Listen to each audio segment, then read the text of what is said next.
All right, listen to this clip. The historic resolution we just adopted enshrines our shared commitment to the goal of a world without nuclear weapons.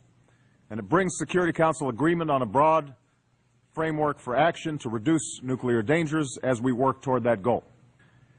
The resolution we passed today will also strengthen the Nuclear Non-Proliferation Treaty. We have made it clear that the Security Council has both the authority and the responsibility to respond to violations to this treaty. We've made it clear that the Security Council has both the authority and responsibility to determine and respond as necessary when violations of this treaty threaten international peace and security. That includes full compliance with Security Council resolutions on Iran and North Korea.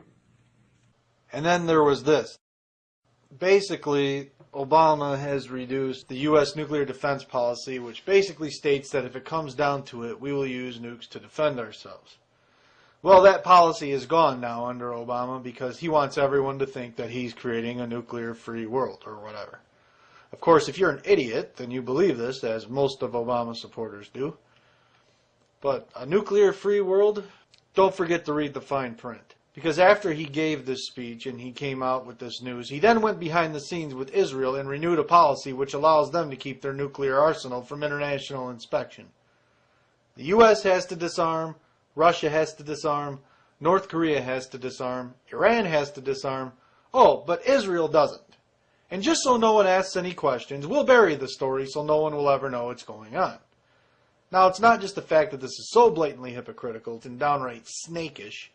It's also the fact that the news media knowingly and deliberately ignored this story to spare Obama and the Jews the embarrassment and to make sure that the vast majority of people in this country never understand how things really work in this so-called democracy. So most people will never know that while Obama pretends to be for disarmament, that behind the scenes he is doing the exact opposite with this criminal nation. Now, this is only part of the problem. The question I have is, why would Israel want to keep their nukes while demanding through their puppet that everyone else disarm theirs? Could it be that the Jews have a little present in the future for the Gentile nations? A present which will be delivered on the end of an ICBM? Anyone who has studied the Jewish history and Jewish holy books knows that the Jews believe that one day they will have an ultimate showdown with the Gentile world, in which they believe they will emerge the victors and their so-called Messiah will appear and kill most of the non-Jewish world. Now, wouldn't that be a whole lot easier to accomplish if all the Gentile nations foolishly gave up their nuclear weapons and Israel kept theirs? It's a no-brainer. And well, as usual, this so-called president says one thing and does something else because he's a liar. Barack Obama is a liar.